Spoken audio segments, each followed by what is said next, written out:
On March 14, 1859, 17 physicians gathered in a locked chamber at the Medical College of South Carolina in Charleston. They had come to witness something that contradicted every scientific principle they'd been taught about the human mind. A 10-year-old boy, property of Colonel Edmund Vance of Beaufort County, could perform mathematical calculations that took trained scholars hours to complete, doing so in seconds, entirely in his head. But what disturbed these men of science wasn't just the speed of his calculations, it was that he was black. And in 1859, that impossibility threatened to unravel the very foundation upon which their entire world was built. The boy's name was Caleb, and before we continue with his story, a story that 3 separate institutions tried to bury in their archives, I need you to do something. Subscribe to this channel, because what you're about to hear has been hidden in medical journals and private letters for over 160 years. And leave a comment telling me what state or city you're listening from. I want to know where this story reaches. Now, let's go back to the beginning, to a cotton plantation where a child's gift would become his curse. Beaufort County, South Carolina, stretched along the Atlantic coast like a patchwork of wealth built on human suffering. By 1859, the county's Sea Island cotton had made its plantation owners some of the richest men in America. The Vance plantation, locally known as Riverside, encompassed nearly 4,000 acres of prime agricultural land, worked by over 200 enslaved people. The main house, a Greek Revival mansion with 16 Doric columns, stood on a bluff overlooking the Combahee River, a constant reminder of Colonel Edmund Vance's position among South Carolina's planter aristocracy. The colonel himself was 53 that year, a man whose military title came from his service in the Seminole Wars rather than any recent conflict. He carried himself with the rigid bearing of someone who believed deeply in natural hierarchies, in the God-given order of things. His library contained works by Dr. Samuel Cartwright and Josiah Nott, physicians who had dedicated their careers to proving the biological inferiority of the African race. Vance often quoted from these texts during dinner parties, reassuring his fellow planters that science itself confirmed what they all knew to be true. He was a man who needed the world to make sense in a particular way, who needed his wealth and power to be justified by something greater than mere force. Science gave him that justification. Caleb was born on the plantation in late 1848 or early 1849, the exact date unrecorded, as was common for enslaved children. His mother, Ruth, worked in the main house as a seamstress, a position that offered slight protection from the brutality of field work. She had been brought to Riverside at age 15, sold from a smaller plantation in Georgia after her previous owner's death. His father had been sold away before Caleb's first birthday, transported to a sugar plantation in Louisiana where the life expectancy for field workers rarely exceeded 7 years. Ruth never spoke his name aloud after that, as if silence could protect her from the memory of loss. What made Caleb different became apparent before he could even form complete sentences. At age 3, he could recite entire conversations he'd heard days earlier, word for word, capturing not just the content, but the exact inflections and pauses. The house slaves noticed first, whispering among themselves about the strange child who seemed to remember everything he ever heard or saw. Ruth tried to hide her son's abilities, understanding instinctively that being remarkable was dangerous when you were someone else's property. She'd seen what happened to enslaved people who stood out. The strong ones were worked to death in the fields. The beautiful ones disappeared into masters' bedrooms and emerged broken. The clever ones who spoke too well or read too quickly were sold away to places where questions weren't asked, and bodies were returned only when they'd stopped breathing. Ruth taught Caleb to keep his eyes down, his voice quiet, his extraordinariness hidden beneath layers of deliberate mediocrity. For several years, it worked. Caleb moved through the plantation like a shadow, unnoticed by the white family, unremarkable to the overseers. But some gifts cannot be concealed forever, no matter how carefully they're wrapped in silence. It was Colonel Vance's youngest son, Marcus, who first discovered what Caleb could do with numbers. Marcus was 14 in 1857, a boy struggling under the weight of his father's expectations. His older brother Edmund Jr. excelled at everything: riding, shooting, his studies. Marcus, by contrast, was soft-spoken and clumsy, more interested in books than hunting, a disappointment to a father who valued strength above all else. His mathematics tutor, a stern man from Charleston named Mr. Coopersmith, had little patience for Marcus's struggles with numbers. One afternoon in August, frustrated by a particularly difficult problem involving compound interest, Marcus threw his slate down in the courtyard where several enslaved children were sweeping. The slate landed near Caleb, then about 8 years old, cracking slightly against the brick pavement. "Stupid numbers," Marcus muttered, more to himself than anyone else. "Who can calculate 7% compound interest on $4,000 over 9 years? Caleb, who had glanced at the slate for perhaps 3 seconds before Marcus retrieved it, spoke without thinking. $5,835.47, sir." The courtyard went silent. The other children stopped sweeping. Marcus stared at the boy, his face cycling through confusion, disbelief, and something that might have been fear. Then he snatched up the slate and ran to find his tutor, leaving Caleb standing alone in the sudden quiet. 20 minutes later, Marcus returned with Mr. Coopersmith. The tutor's face was skeptical, almost amused. "The boy happened to overhear you working through this problem earlier," he said. "He's simply repeating what he heard." "I never worked through it," Marcus insisted. "I couldn't solve it. That's why I threw the slate." Mr. Coopersmith pulled a piece of chalk from his pocket and wrote a new problem on the courtyard wall. 347 multiplied by 283. He turned to Caleb. "Well?" Caleb felt his mother's eyes on him from the window where she worked. He knew he should pretend ignorance, should claim he'd been lucky with the first answer.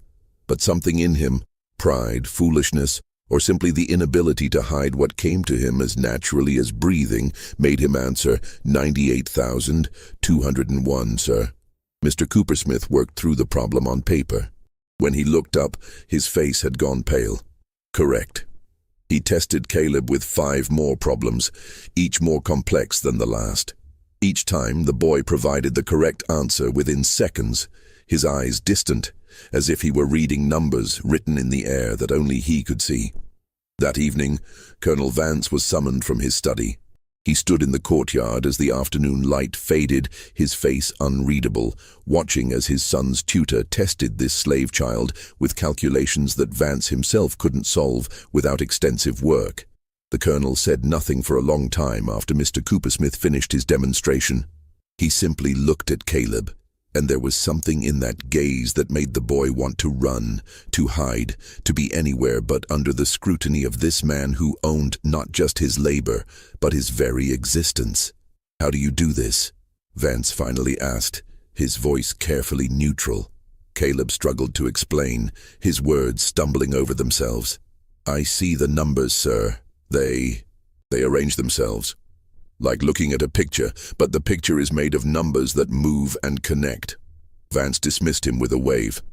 That night, Ruth held her son in their small cabin behind the main house, and for the first time in years, she allowed herself to cry. "You've been seen now," she whispered into his hair. "And being seen is the most dangerous thing that can happen to us." For 3 weeks, Colonel Vance said nothing about what he'd witnessed. He conducted his plantation business as usual, entertaining guests, reviewing account books, disciplining slaves who displeased him.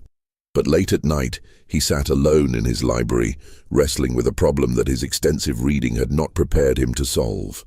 Everything he'd been taught, everything he believed about the natural order, insisted that what he'd seen was impossible.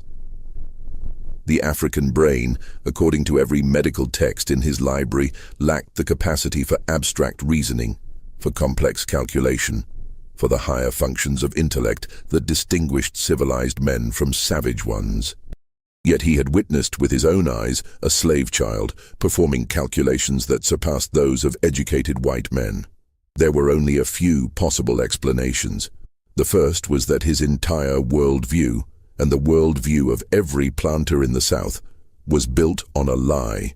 The second was that this particular child was some kind of extraordinary anomaly, a statistical outlier that proved nothing about the general rule. The third was that there was some trick, some deception he hadn't detected. Vance needed to know which explanation was correct. His wealth, his social position, his very sense of self depended on understanding the true nature of what he'd witnessed. He began testing Caleb himself, calling the boy to his study night after night. At first, Ruth was allowed to accompany her son, standing silently in the corner while the colonel posed mathematical problems. But after the first week, Vance began dismissing her. Caleb would enter the study alone, the heavy door closing behind him with a sound like a coffin lid. The colonel's tests grew increasingly elaborate. He posed problems from university mathematics textbooks. He created complex scenarios involving plantation economics, calculating yields, interest rates, compound depreciation. He tested Caleb's memory by reading long strings of numbers and asking the boy to repeat them backwards. He tried to trick him with problems that had no solution or multiple solutions. Through it all, Caleb maintained his accuracy. His answers came with the same disturbing speed, his explanations remaining consistent. He saw the numbers as shapes, as colors, as patterns that arranged themselves into solutions. But what Vance began to notice, what perhaps disturbed him more than the calculations themselves, was that the boy showed no emotion, no pride in his correct answers, no fear of failure, no reaction whatsoever to Vance's mounting frustration. It was as if Caleb had learned to make himself hollow, to become a vessel that processed numbers but felt nothing. Ruth saw the change in her son. Each night when he returned from these sessions, he was more withdrawn, more distant. She would ask what the colonel wanted, and Caleb would simply say, "Numbers, Mama, just numbers." But his eyes held something else, a kind of wary knowledge that children shouldn't possess, an understanding that he had become valuable in a way that made him less safe, not more. The other enslaved people at Riverside noticed too. They whispered among themselves when the overseers weren't near. Some were proud. Here was proof that they were not what the white folks claimed them to be. Others were afraid, knowing that Caleb's gift would bring trouble to them all. And a few were quietly envious, wondering why this particular boy had been given something special when they all suffered equally. An older woman named Temperance, who worked in the kitchen, pulled Ruth aside one morning in December. "You need to make that boy stupid," she said bluntly.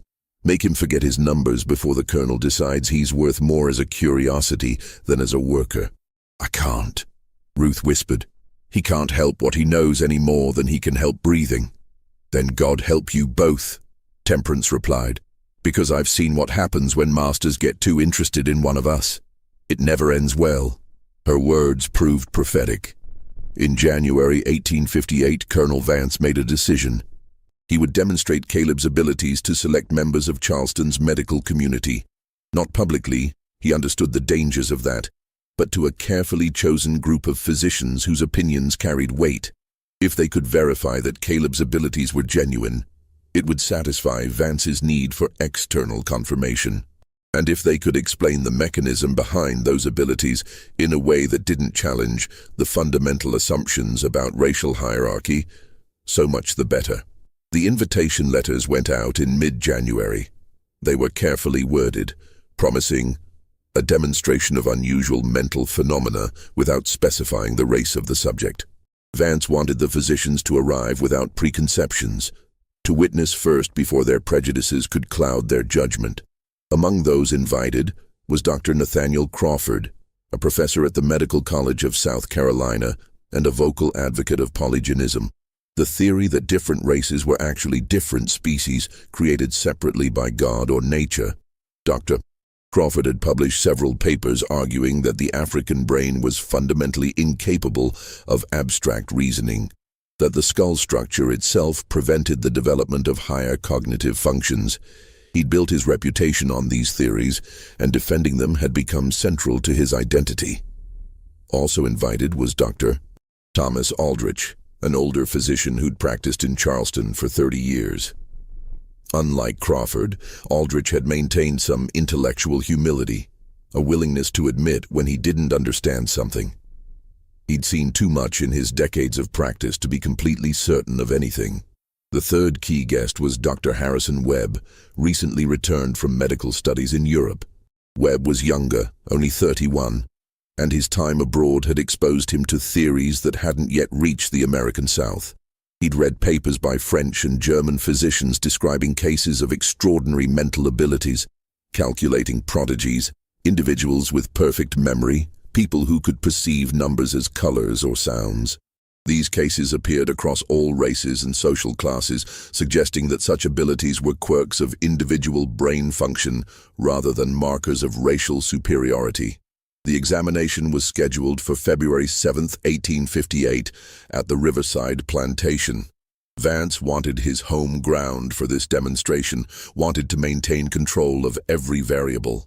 The night before the examination, Ruth barely slept.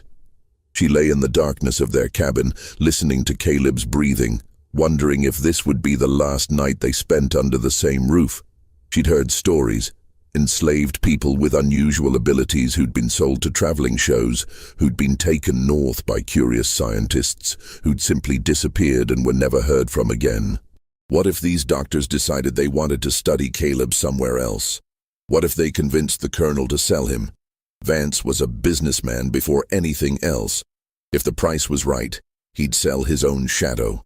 She thought about running, taking Caleb and disappearing into the night, following the drinking gourd north like so many had before them. But she was a seamstress, not a field hand. She didn't know the land, didn't know which stars to follow, didn't know which white faces might help and which would return them for the reward. And Caleb was too young, too small to travel fast and far. They'd be caught within days, and the punishment for attempted escape was brutal. So she did the only thing she could do.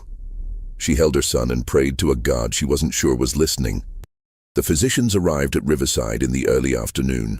6 men in total, dressed in the formal black coats and high collars that marked them as professionals.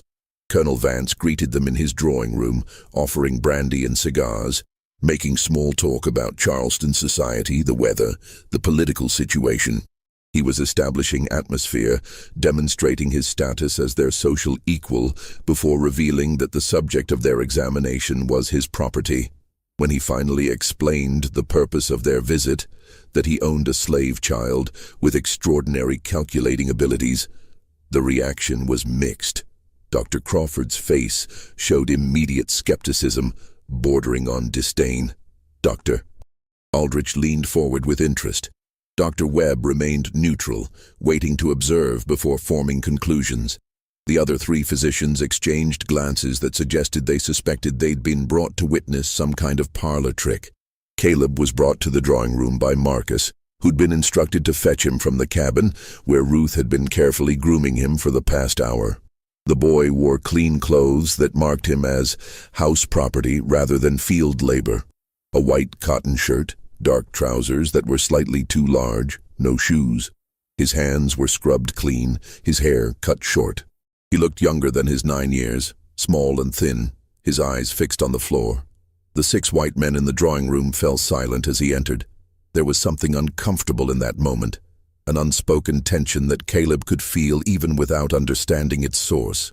These men had agreed to examine a slave, but now that they saw him, a child, obviously nervous, obviously powerless, some of them felt a twinge of something that might have been shame.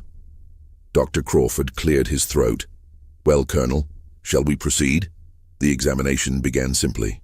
Dr. Crawford posed basic arithmetic problems, testing whether Caleb could add and subtract large numbers.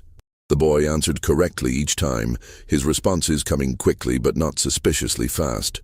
Crawford's expression suggested he was mentally calculating the same problems, verifying each answer. So far, nothing impressive. Then Crawford moved to multiplication. 3 digits by 2 digits, then 3 by 3, then 4 by 3. Each time, Caleb provided the correct answer within seconds. The physicians began checking his answers against their own calculations, which took several minutes of work with pencil and paper. Every answer was accurate. Dr. Webb spoke up. How do you arrive at these answers? Can you explain your process? Caleb hesitated, glancing at Colonel Vance for permission to speak freely. Vance nodded almost imperceptibly. I see the numbers, sir, Caleb said quietly. They appear in my mind like pictures, but not pictures exactly.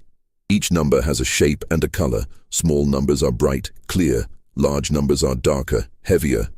When you ask me to multiply, the numbers move toward each other, and when they meet, they make new shapes, new colors, and the answer is the color that appears strongest. The room went very quiet. Dr. Crawford's face had darkened. The boy is describing nonsense, he said flatly. Numbers don't have colors. This is either deliberate deception or evidence of mental deficiency masquerading as ability. Or, Dr. Webb countered carefully, it's evidence of a perceptual phenomenon we don't fully understand.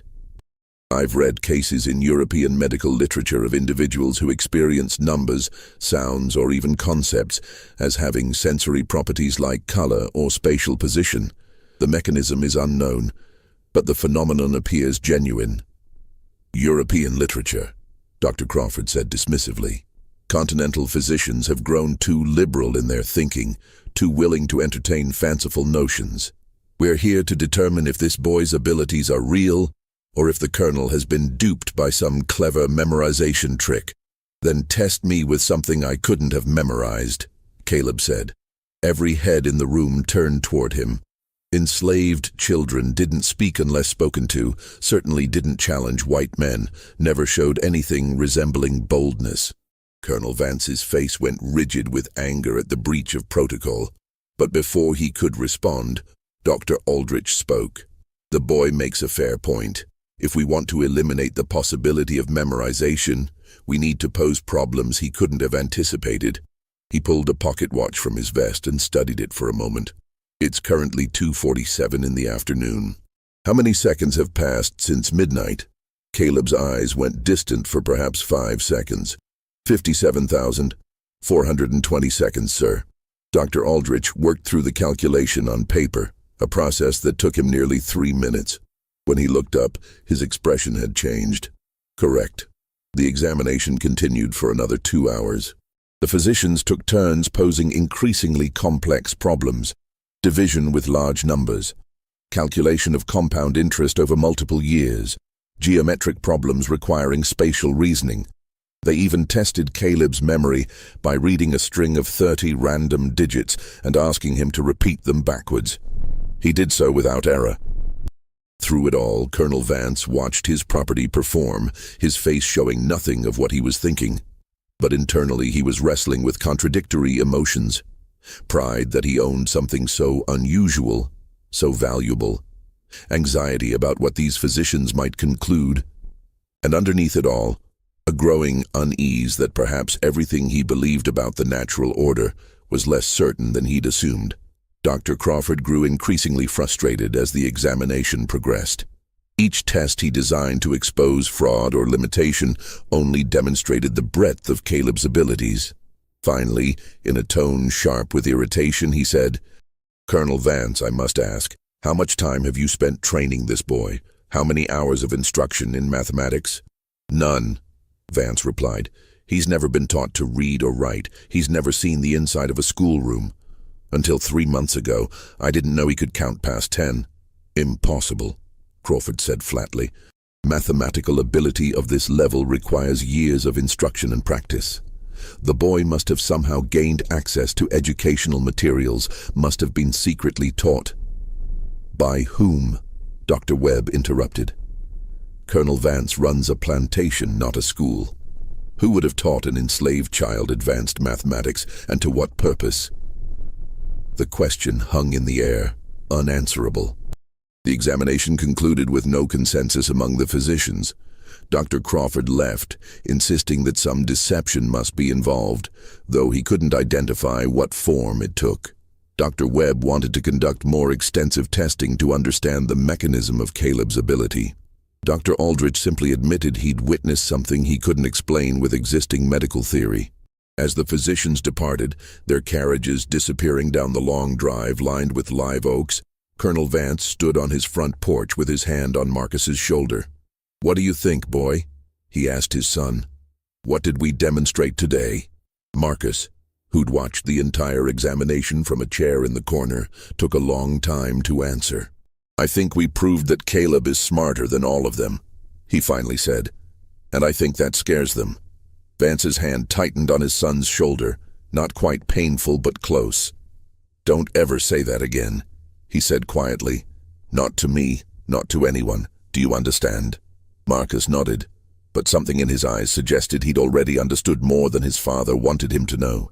That night, Ruth held Caleb in their cabin while he trembled with exhaustion and something deeper than fear. "What happens now, Mama?" he asked. She had no answer that wouldn't terrify him further, so she simply held him tighter and hummed an old song her own mother had sung, back before Ruth had been sold away from everyone she'd ever loved. What happened next was both predictable and terrible. Word of the examination spread through Charleston's medical community, despite Colonel Vance's attempts at discretion. The story grew with each retelling. A slave child who could outperform trained mathematicians, who possessed abilities that contradicted established racial science. Some physicians dismissed it as plantation folklore. Others grew curious. And Dr. Crawford, feeling his reputation challenged, began a campaign to definitively disprove or discredit the entire affair. He published a letter in the Charleston Medical Journal in March 1858, describing the examination in carefully chosen terms that emphasized what he saw as methodological flaws while downplaying the actual demonstration of Caleb's abilities. He suggested that Colonel Vance, a man of good standing but lacking scientific training, had been deceived by a clever memorization trick or possibly by some form of ventriloquism or deception involving the child's mother. The letter sparked responses. Dr. Webb published a rebuttal, pointing out that Crawford's suggested explanations didn't account for what all 6 physicians had actually witnessed.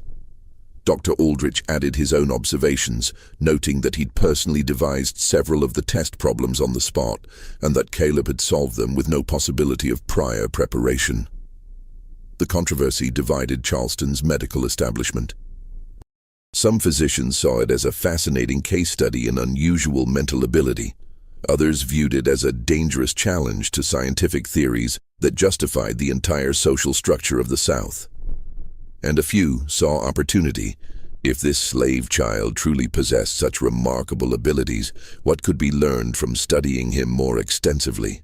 In April 1858, Colonel Vance received a letter from a physician in Boston, Dr. William Garrison, no relation to the famous abolitionist, though the surname alone made Vance suspicious.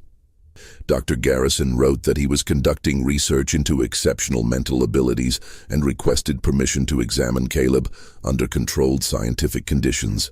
The letter was polite, but its subtext was clear. Northern science wanted to weigh in on a phenomenon that Southern science couldn't adequately explain. Vance burned the letter in his study fireplace and never replied. The last thing he needed was Northern interference, Northern scrutiny, Northern physicians using his property to make arguments about racial equality. The political situation was already tense. In Kansas, pro-slavery and anti-slavery settlers were engaging in open warfare. In Washington, the debates over slavery's expansion into new territories grew increasingly heated. South Carolina's fire-eaters were openly discussing secession. The last thing any of this needed was a slave child who could challenge the scientific justification for the institution itself. Vance made a decision. No more demonstrations. No more examinations. Caleb would remain at Riverside, his abilities acknowledged but not publicized, a curiosity kept private rather than displayed. For several months this approach seemed to work. The controversy in Charleston's medical journals gradually died down, replaced by other debates, other topics. Life at Riverside returned to its normal rhythms, but Caleb had been seen now, and being seen changed everything. The other enslaved people at Riverside treated him differently. some with a kind of awed distance, others with resentment that he'd been given something special while they had nothing. The overseers watched him more closely, suspicious of any slave who'd attracted the master's attention for reasons other than punishment. And Marcus, the colonel's youngest son, developed what could only be described as an obsession. Marcus had always been the disappointment, the soft son who preferred books to horses, who flinched from violence, who would never live up to his father's expectations. But he was still a Vance, still a white boy in a world that told him he was inherently superior to every black person he encountered. Caleb's abilities created an uncomfortable contradiction in Marcus's mind. How could someone who was supposed to be inferior perform calculations that Marcus himself couldn't comprehend? He began seeking out Caleb when no one else was watching. At first, he simply posed mathematical problems, testing the boundaries of what Caleb could do. But gradually, their interactions took on a darker quality. Marcus would pose impossible problems, hoping to finally find the limit of Caleb's ability, to prove that there was something the slave boy couldn't do. When Caleb continued to answer correctly, Marcus's frustration grew into something uglier. One afternoon in June 1858, Marcus found Caleb alone in the stable, doing some task his mother had assigned. "Calculate this," Marcus demanded, and rattled off a complex problem involving multiple operations. Caleb answered within seconds. Marcus's face flushed red. "You're cheating somehow," he said. "You have to be. My father's books say your kind can't think like this."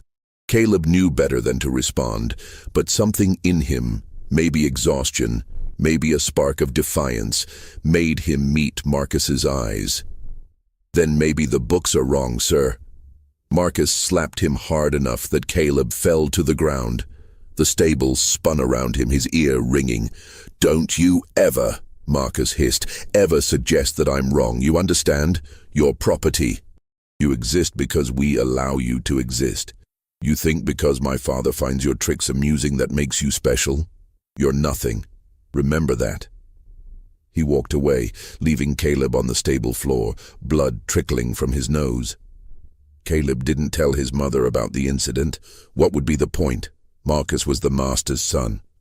Even if Ruth complained, which he couldn't do without risking far worse, nothing would happen except more attention, more scrutiny, more danger.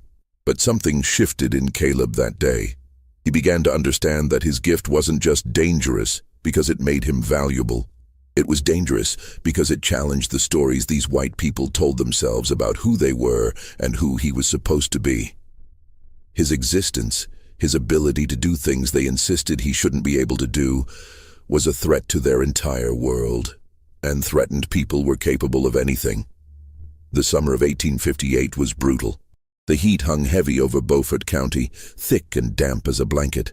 The cotton grew tall in the fields, requiring endless labor from enslaved workers who moved through the rows from dawn until dark. Caleb remained in the main house most days, spared from field work, but not from labor. He helped his mother with sewing, ran errands for the white family, cleaned and polished, and generally tried to be invisible. But Colonel Vance hadn't forgotten about him. If anything, the controversy in Charleston had made Vance more interested, more determined to understand the nature of what he owned. He continued calling Caleb to his study several nights a week, testing him with increasingly obscure problems. Sometimes these sessions lasted hours. Caleb would emerge exhausted, his mind feeling stretched thin like cloth pulled too tight over a frame. Vance began taking notes during these sessions, documenting Caleb's answers, recording his explanations, making observations about the boy's demeanor and responses. He was creating a record, though he never explained why. Perhaps he thought someday these notes would be valuable. Perhaps he imagined them as evidence in some future debate. Or perhaps he simply needed to impose order and documentation on something that unsettled the foundations of his understanding. During one session in August, after Caleb had correctly solved a particularly complex problem involving logarithms, a concept the boy had never been taught but seemed to grasp intuitively, Vance set down his pen and studied the child for a long moment. "Do you understand what you are?" he finally asked. Caleb kept his eyes down. "I'm your property, sir. Beyond that." Do you understand how unusual your ability is? How rare? I know I can do things with numbers that others can't, sir. The physicians who examined you, do you know what they argued about? Caleb hesitated. He'd been in the room, but he hadn't been supposed to listen, hadn't been supposed to understand that the debate was about whether someone like him could possibly be as intelligent as someone like them. No, sir. Vance leaned back in his chair. They argued about whether you're a curiosity or a threat, about whether you prove the rule or break it. Doctor, Crawford believes you're impossible, that either you're deceiving everyone somehow, or you're such an extraordinary exception that you prove nothing about your race in general. Others think you might be evidence that what we've believed about natural hierarchies needs to be reconsidered. He paused, then added, I haven't decided which explanation troubles me more. The honesty in that statement terrified Caleb more than any threat could have. It meant that Vance himself didn't know what Caleb's existence meant, didn't know how to categorize or understand him. And uncertainty in a master was far more dangerous than certainty. Certain masters had rules, predictable responses. Uncertain masters were capable of anything. May I ask a question, sir? Caleb said quietly.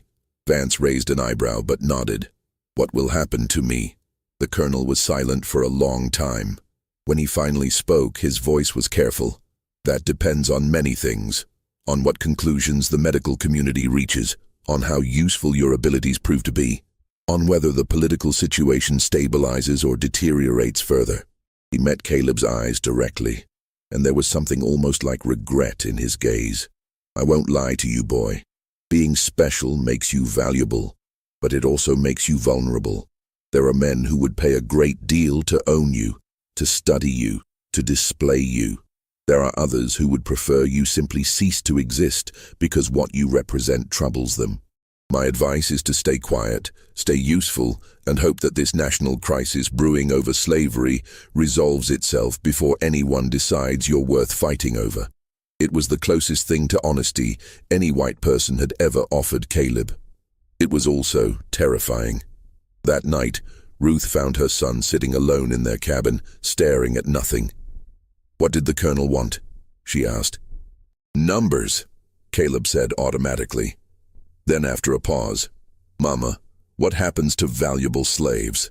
Ruth's hands stilled on the shirt she was mending. What do you mean? You told me being seen was dangerous, but being valuable, is that different? Is it worse? She set aside her sewing and pulled Caleb close. Listen to me. Some slaves are valuable for their strength. They get worked until they break. Some are valuable for their beauty. They get used until they're used up.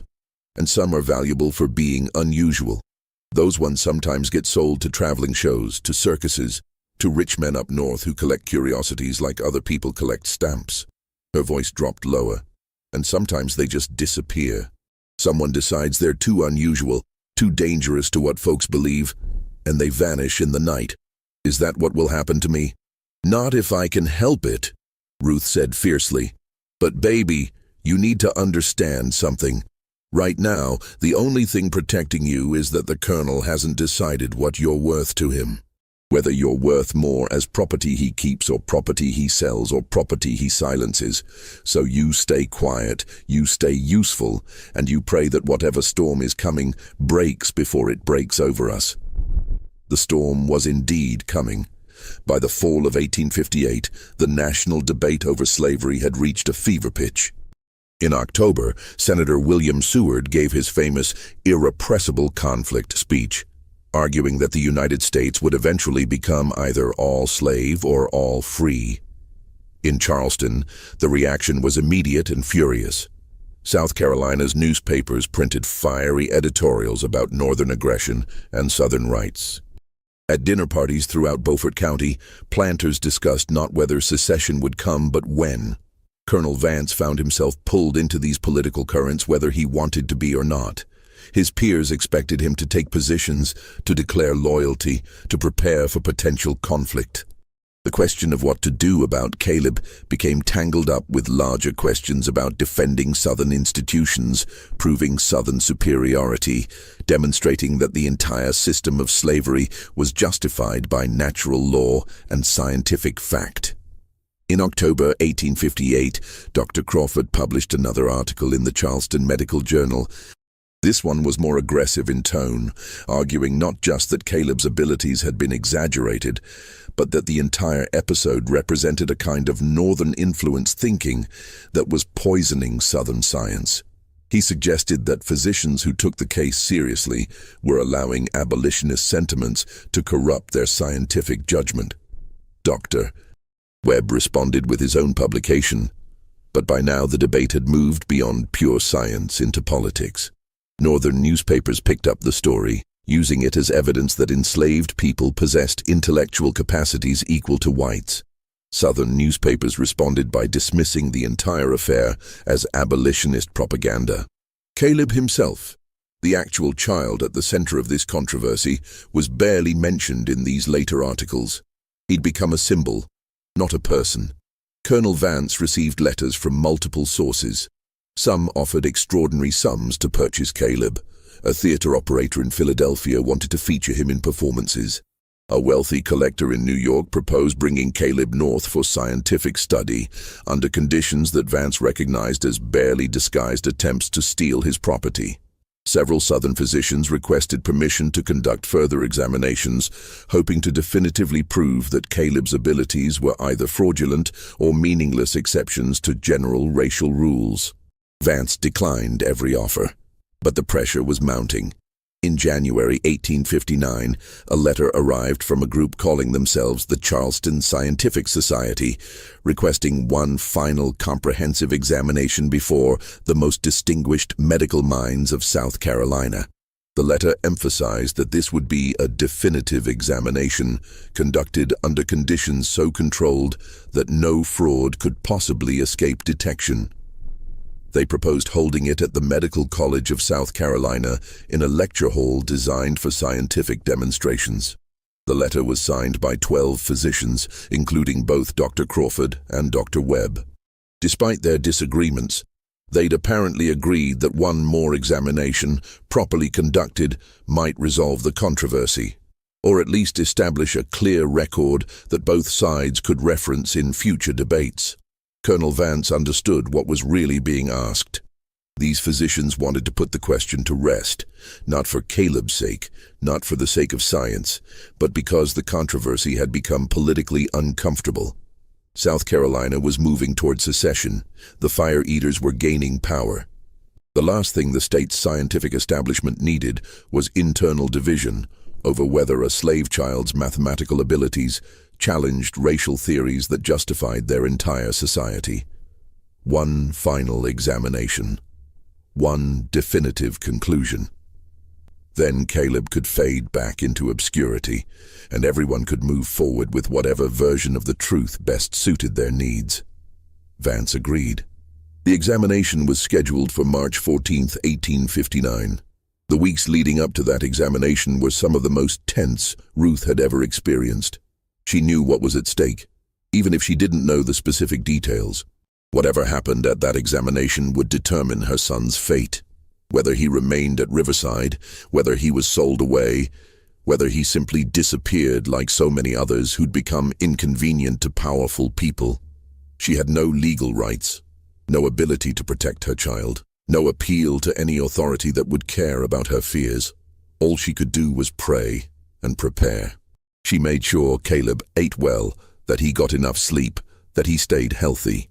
She reminded him constantly to be respectful, to answer questions clearly, to show no emotion that might be interpreted as pride or defiance. She taught him to be simultaneously remarkable and invisible, to display his gift while remaining less than human in the eyes of those who would judge him.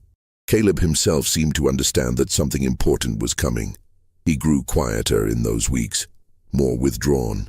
Sometimes Ruth would find him sitting alone, his eyes distant, and she wondered what calculations he was running through his mind, what problems he was solving that had nothing to do with numbers. How do you calculate the probability of survival when you're valuable property in a world that needs you to be worthless? On March 12th, Colonel Vance announced that they would depart for Charleston the following morning. Ruth was not invited. She would remain at Riverside while Caleb traveled to the city with Vance and Marcus. The night before they left, Ruth held her son until he fell asleep, memorizing the weight of him in her arms, the rhythm of his breathing, the smell of his hair. She didn't know if she'd ever hold him again. The journey to Charleston took most of a day by carriage. Caleb sat beside Marcus in a seat facing backward, watching Riverside disappear into the distance. The plantation was the only home he'd ever known. It was a place of suffering, a place where he and his mother existed at the mercy of people who owned them like they owned furniture. But it was familiar suffering, known danger. Charleston represented something unknown, and Caleb had learned early that the unknown was usually worse. They arrived in the evening and stayed at the Charleston Hotel, a massive building near the waterfront that catered to wealthy planters visiting the city. Caleb wasn't allowed in the main section of the hotel.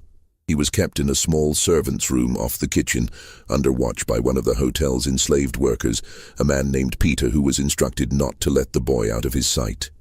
Peter was curious but cautious. "Heard you can do things with numbers," he said that first night. Caleb didn't respond. He'd learned that talking about his abilities led to questions he couldn't safely answer. "They got you in some kind of trouble?" Peter pressed. "I don't know yet," Caleb admitted. That seemed to satisfy Peter, who nodded sagely. "That's the truth of it for all of us, ain't it? Never quite knowing if we're in trouble until it's already too late." The next day passed slowly. Caleb was not allowed to leave the hotel. He sat in the small room, watching the light change outside the single window, waiting for whatever was coming. He tried not to think about his mother, about whether he'd ever see her again, about what would happen if the examination went wrong in ways he couldn't predict. Evening came. Morning followed. And then, on the afternoon of March 14, 1859, Colonel Vance came to collect him. "It's time," was all he said. They walked through Charleston's streets, Caleb following a few steps behind Vance and Marcus. The city was beautiful in a way that made Caleb's chest hurt. Grand houses with ornate ironwork, churches with soaring steeples, gardens blooming with flowers he couldn't name. All of it built on wealth, extracted from people who looked like him, from people who lived and died without ever experiencing a fraction of this beauty. The Medical College of South Carolina stood on Queen Street, an imposing brick building that housed one of the South's most prestigious medical schools. Vance led Caleb through a side entrance, up a flight of stairs, and into a corridor that smelled of antiseptic and something darker underneath. They stopped outside a heavy wooden door marked Lecture Hall 3. Colonel Vance knelt down so he was at Caleb's eye level, a gesture so unusual, so unprecedented, that Caleb felt a spike of fear. "Listen to me," Vance said quietly. "Whatever happens in that room, whatever they ask you, answer truthfully. Show them exactly what you can do. Do you understand?" "Yes, sir." These men want to put this question to rest. They want to satisfy themselves about the nature of your abilities and then move on with their lives. Give them that satisfaction. Be remarkable but not threatening. Competent but not proud. Can you do that? Caleb understood what was being asked. Be intelligent enough to be impressive, but not so intelligent that you frighten them. Be valuable enough to justify the examination, but not so valuable that you challenge their assumptions about what you are. Walk a line so narrow that one wrong answer could tilt you into disaster. "I can try, sir." Vance stood, placed his hand on the door handle, and opened it. The lecture hall was designed as an amphitheater, with rows of seats rising in tiers around a central demonstration area. 17 men sat in those tiers, their faces ranging from curious to hostile to carefully neutral. At the center of the room stood a simple wooden table with a single chair. Medical diagrams hung on the walls, detailed illustrations of human anatomy, the kind of images that reduced bodies to systems and functions, that made flesh into diagrams and people into specimens. Caleb descended the steps to the central area, acutely aware of all those eyes upon him. Colonel Vance took a seat in the front row next to Marcus. The door closed behind them with a sound that seemed to echo in the sudden silence. Dr. Crawford stood from his seat in the second tier and descended to the central area. He held several sheets of paper covered in writing and calculations. "Let us begin," he announced to the assembled physicians. "The subject before us is property of Colonel Edmund Vance of Beaufort County. His name is Caleb, age approximately 10 years. We are here to conduct a comprehensive examination of his claimed mathematical abilities under controlled conditions that will eliminate the possibility of deception or fraud." He turned to Caleb. "You will answer every question posed to you. You will explain your methods when asked. If you fail to answer, or if you answer incorrectly, we will note it. If you refuse to cooperate, this examination will end immediately. Do you understand?" "Yes, sir." "Then let us proceed." What followed was unlike any of the previous examinations Caleb had undergone. This wasn't a demonstration for curious guests or a private session with the colonel. This was an interrogation, systematic and thorough, designed to find the boundaries of his ability or the mechanisms of any deception. The physicians took turns posing problems, each man apparently trying to outdo the previous one in complexity or obscurity. They started with arithmetic, multiplication and division of increasingly large numbers. Caleb answered each problem correctly and quickly. They moved to fractions and decimals, testing whether he could work with partial numbers. He could. They posed word problems requiring multiple steps of calculation. He solved them. They gave him geometric problems, algebraic equations, questions involving ratios and proportions.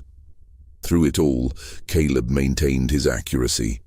His answers came with the same characteristic speed, and he tried to explain his process when asked. The way numbers appeared to him as colors and shapes, how solutions emerged from patterns he perceived rather than calculations he consciously performed. Some of the physicians made notes, others whispered to their neighbors. Dr. Crawford's face grew increasingly red as the examination progressed, his questions becoming more aggressive in tone, even as Caleb continued to answer them correctly.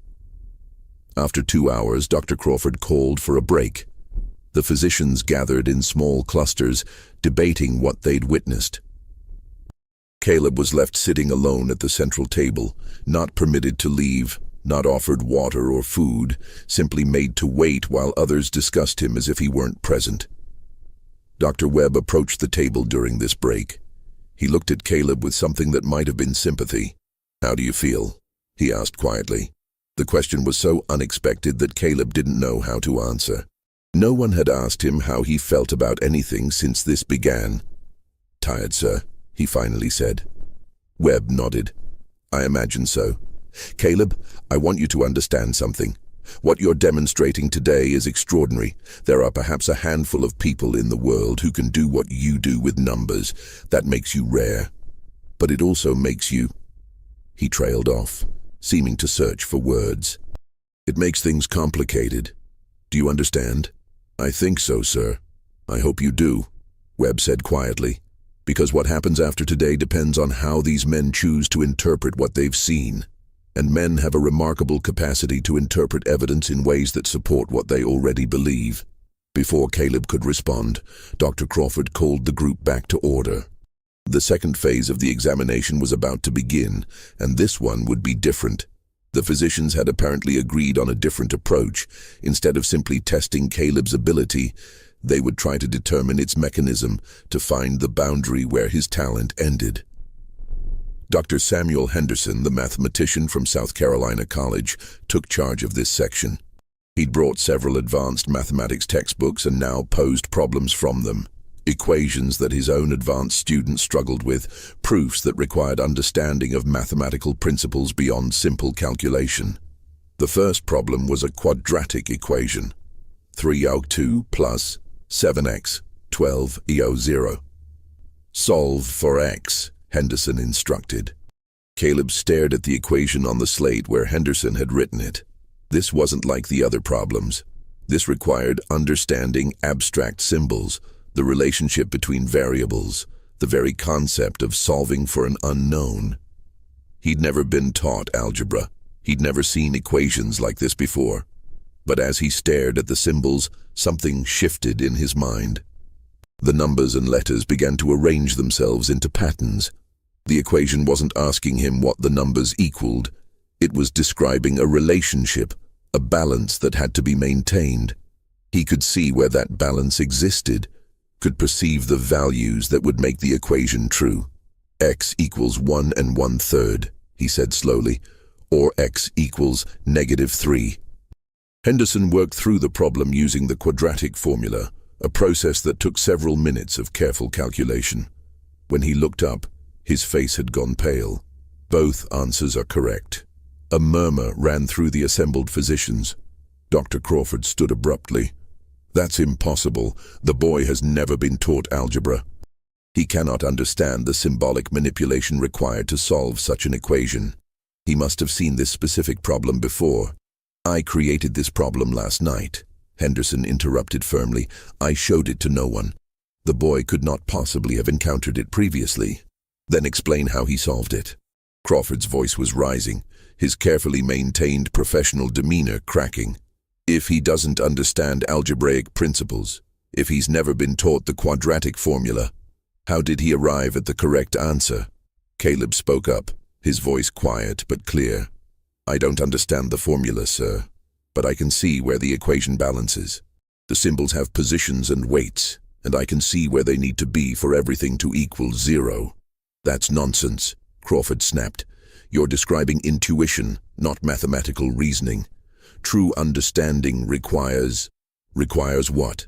Dr. Webb interrupted. Requires formal education. Requires being white. The boy is demonstrating a form of mathematical intuition that we don't fully understand, but that doesn't make it any less real or any less remarkable. It makes it meaningless, Crawford shot back. If he can't explain his process in rational terms, if he's simply intuiting answers without understanding the underlying principles, then he's no different from a calculating machine, a curiosity without true intelligence. Dr. Aldrich stood from his seat. Gentlemen, we're losing sight of our purpose here. We came to determine whether this child's abilities are genuine. I think we've established that they are. The mechanism may be unclear, but the results are undeniable. Perhaps we should focus on documenting what we've observed rather than debating what it means for our theories. But Dr. Crawford wasn't finished. He descended to the central area, his face dark with anger or perhaps something deeper. Fear of what this child's existence implied. I have one more test, he announced, one that will determine whether we're witnessing true intelligence or merely an unusual form of memorization and pattern recognition. He pulled out a fresh sheet of paper and spent several minutes writing out a complex problem, something involving multiple steps, variables and concepts from advanced mathematics.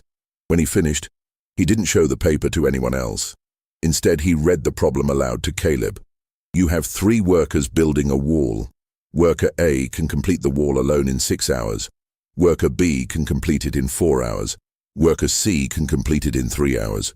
If all 3 workers start together but worker C stops after 1 hour, how long will it take to complete the wall? It was a trick question, layered with complexity designed to confuse. But as Dr. Crawford read it, Caleb's mind automatically began breaking it into components, seeing the rates of work as fractions, visualizing how those fractions combined and changed as conditions shifted. He could see the answer forming like a shape crystallizing from mist. 2 hours and 9 minutes, sir. Approximately 2 hours and 8 minutes and 34 seconds if you need it more precisely. Dr. Crawford worked through the problem on paper, his hand moving quickly as he calculated rates, combined fractions, adjusted for worker C's departure. The room was silent as he worked. 3 minutes passed, then 4. Finally, he set down his pen and looked up, his face an unreadable mask. The answer is correct, he said flatly. down to the second. The lecture hall erupted in conversation. Some physicians were arguing that this proved Caleb possessed genuine mathematical reasoning. Others insisted it proved nothing except unusual calculating ability. Doctor? Crawford stood in the center of the chaos, staring at Caleb with an expression that made the boy want to run, to hide, to be anywhere but under that gaze. Colonel Vance finally stood and raised his hand for silence. Gentlemen, we've been at this for over 4 hours. The boy has answered every question posed to him.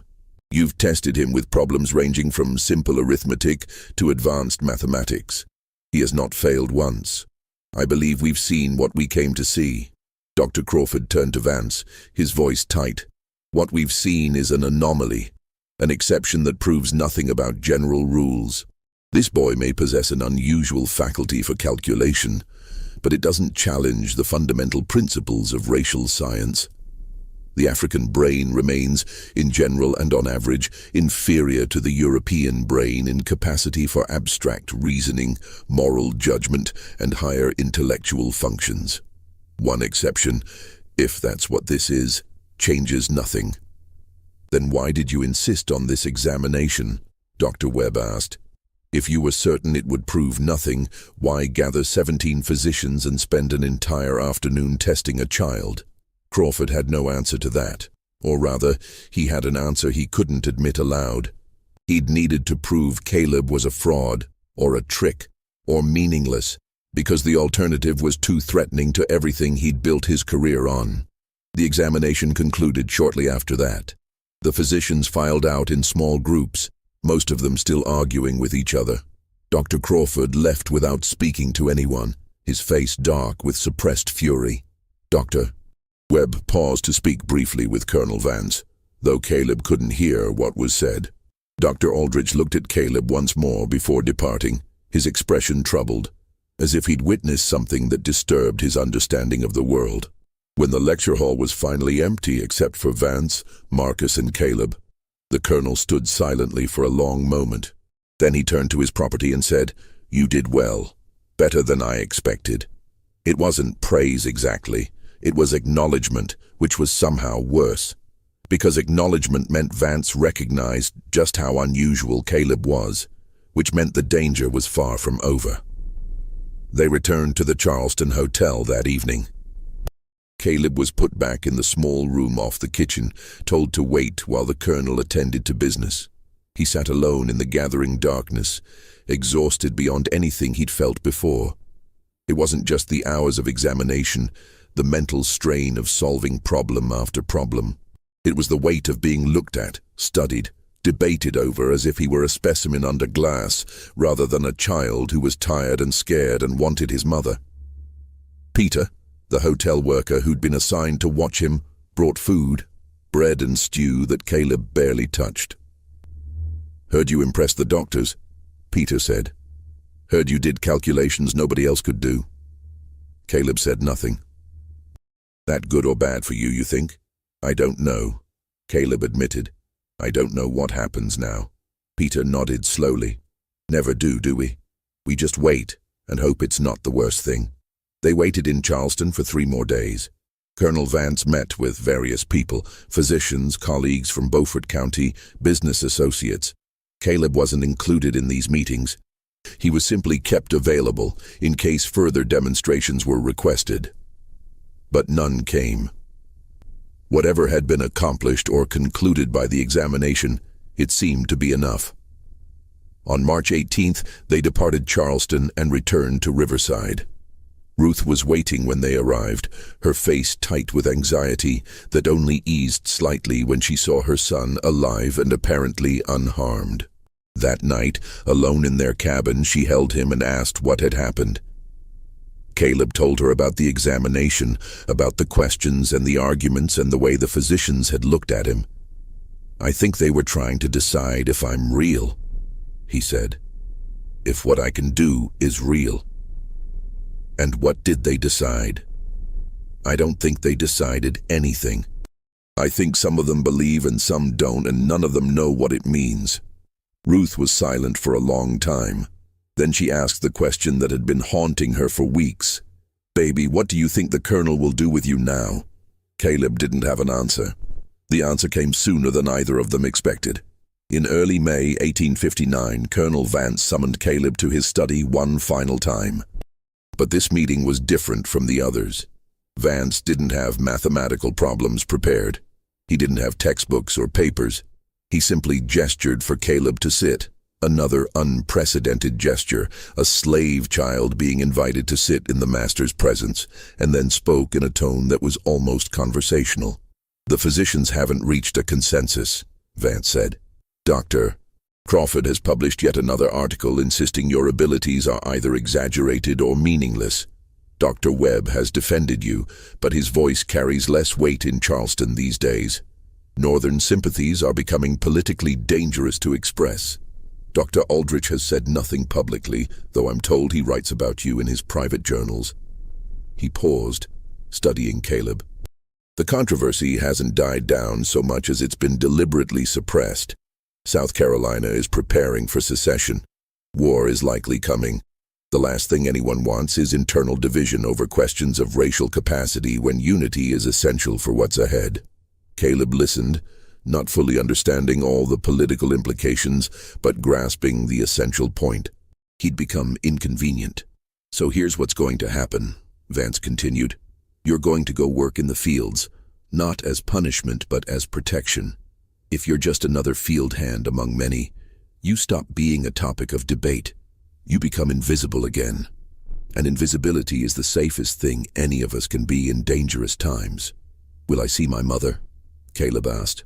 "She'll remain in the main house. You'll see her on Sundays, like the other field workers see their families. That's all I can offer you." It was a sentence wrapped in the language of protection. Caleb understood that, but he also understood that refusing wasn't an option. He nodded his acceptance. "One more thing," Vance said. "Don't use your abilities in the fields. Don't calculate crop yields or solve problems or do anything that draws attention. The overseers don't know about you, and I'd prefer to keep it that way. Just be ordinary. Can you do that?" "Yes, sir," Caleb said, though he wondered how you could stop being what you were, how you could hide a gift that lived inside your mind. The next morning, Caleb was given different clothes, rough homespun that marked field workers, and sent to join the cotton crews. His hands, soft from housework, began to crack and bleed within days. The sun beat down with merciless intensity. The work was endless, repetitive, brutally physical. And through it all, Caleb kept his head down, his mouth shut, his remarkable mind deliberately suppressed beneath layers of forced mediocrity. Ruth watched from the windows of the main house, unable to protect her son, unable to do anything but witness his descent into the kind of labor she'd hoped he'd never have to endure.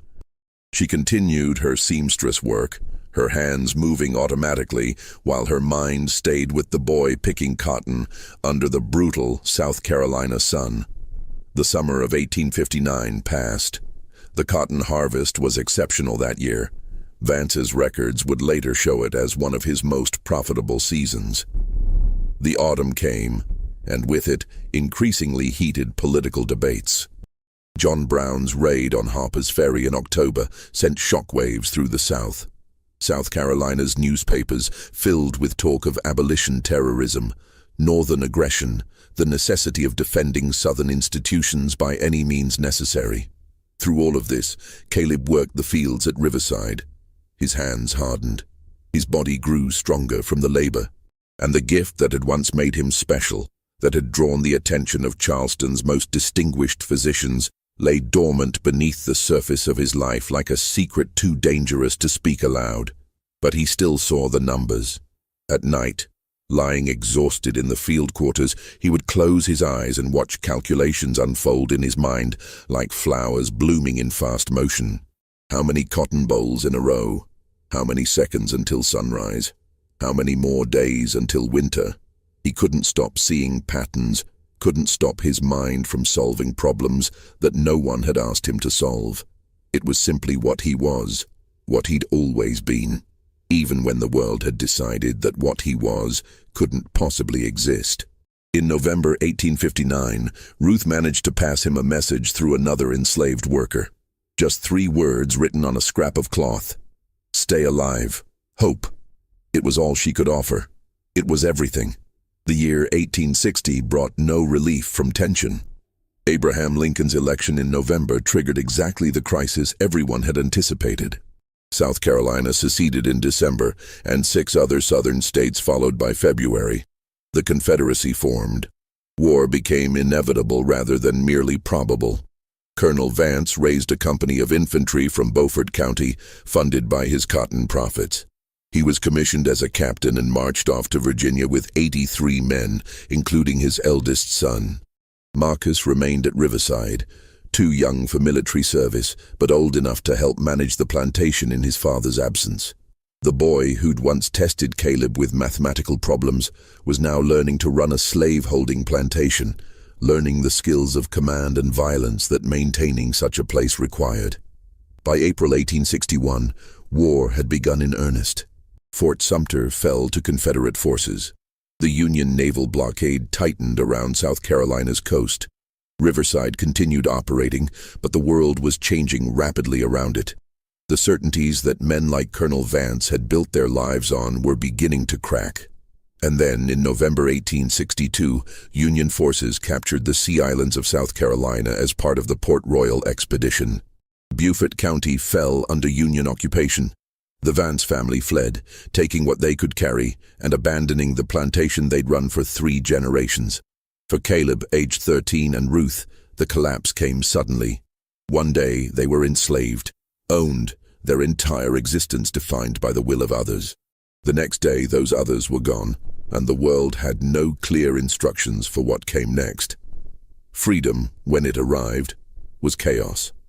The Port Royal experiment, the Union's attempt to help formerly enslaved people transition to independent lives, brought teachers, missionaries, and government officials to the Sea Islands.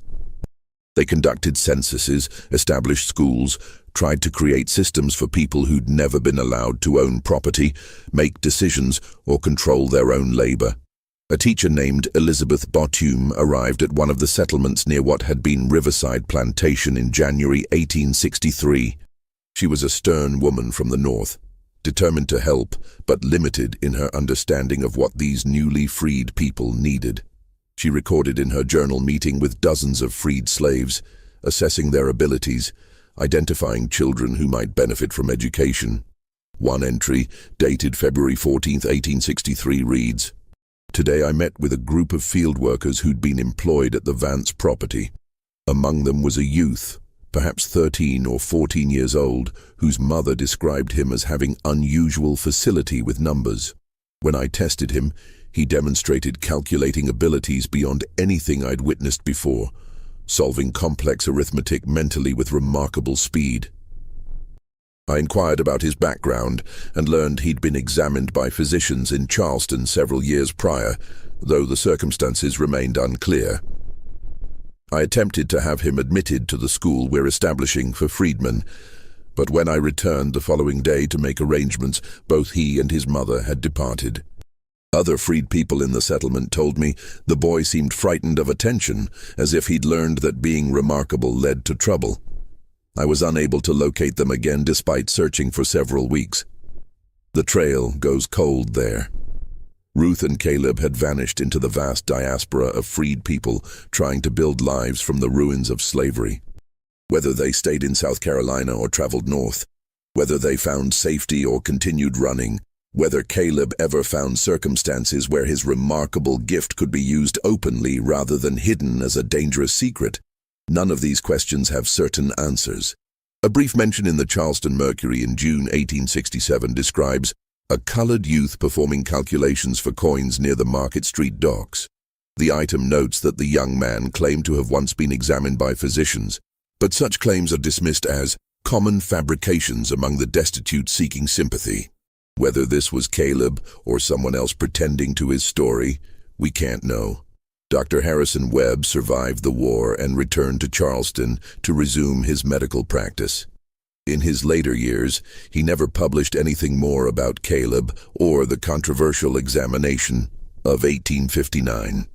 When asked about it by a younger colleague in 1875, Webb reportedly said, We witnessed something that didn't fit our understanding of the world. Rather than change our understanding, we simply stopped looking. That failure has haunted me more than any patient I lost to disease. Dr. Crawford continued teaching until his death in 1871, never wavering in his conviction that racial hierarchy was scientifically proven. His papers and theories would later be recognized as pseudoscience designed to justify injustice, but during his lifetime they were considered respectable scholarship.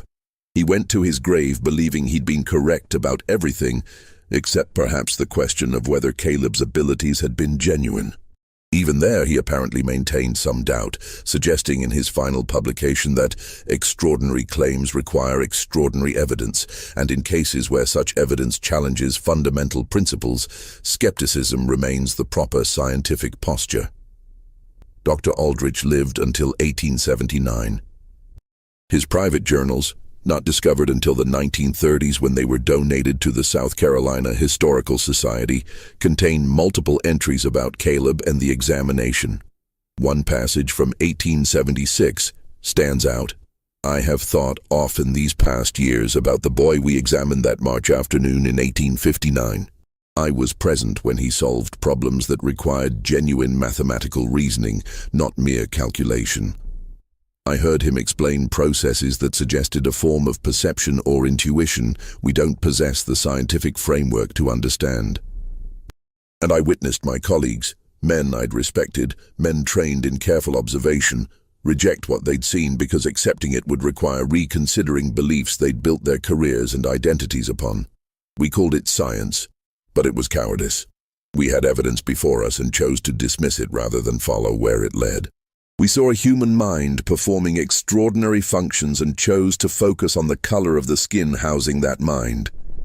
We claimed to be seekers of truth, but were actually defenders of comfortable lies. I wonder what became of him. I wonder what he might have accomplished had he been born white, or born in a different time, or simply born in a world that could accept evidence over ideology. I wonder how many other Calebs there were, how many remarkable minds were crushed by a system that needed them to be unremarkable to maintain its own illusions. And I carry shame for my part in that crushing, for my silence when I should have spoken, for my caution when boldness was required. We had a choice that day, to let evidence change our theories or to reject evidence that challenged our comfort. We chose wrong, and I will answer for that choice when I stand before whatever judgment awaits us all. The Medical College of South Carolina's official records contain only the briefest mention of the examination. March 14, 1859, special lecture on unusual mental phenomena. Demonstration of calculating ability in a subject of African descent. Inconclusive findings. Inconclusive. That single word, buried in administrative records, summarizing an event that 17 physicians had witnessed, that had sparked months of controversy, that had challenged the scientific foundations of racial ideology. Not inconclusive because they couldn't determine if Caleb's abilities were real.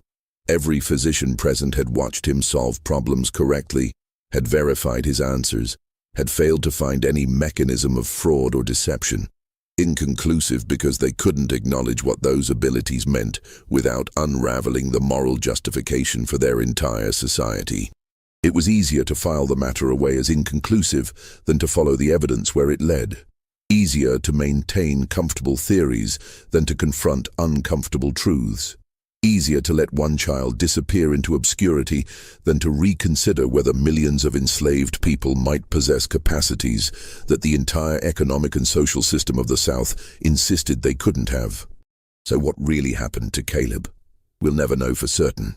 The historical record goes silent, as it does for so many formerly enslaved people whose lives were considered insufficiently important to document. He may have survived the chaos of war and Reconstruction, may have found some measure of peace, may have lived a quiet life where his gift remained hidden, but he remained safe.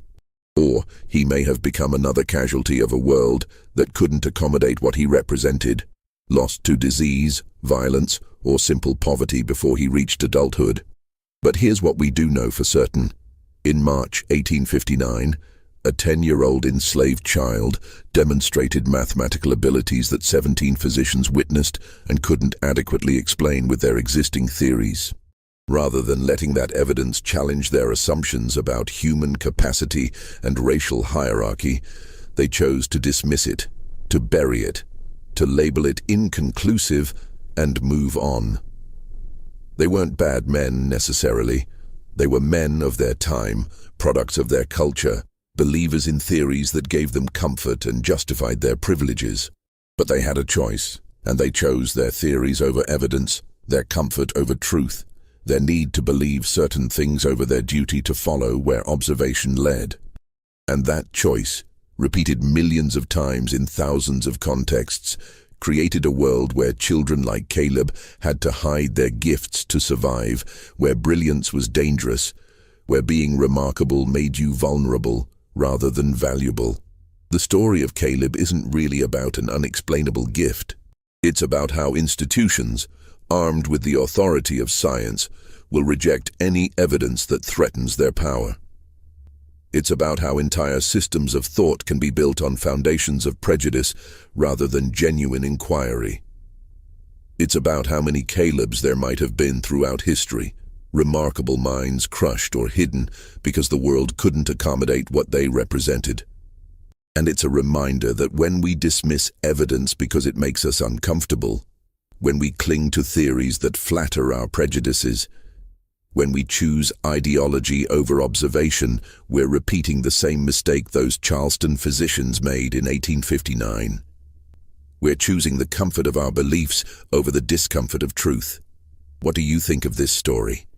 Do you believe Caleb's abilities were real, or do you think there's some explanation the physicians missed?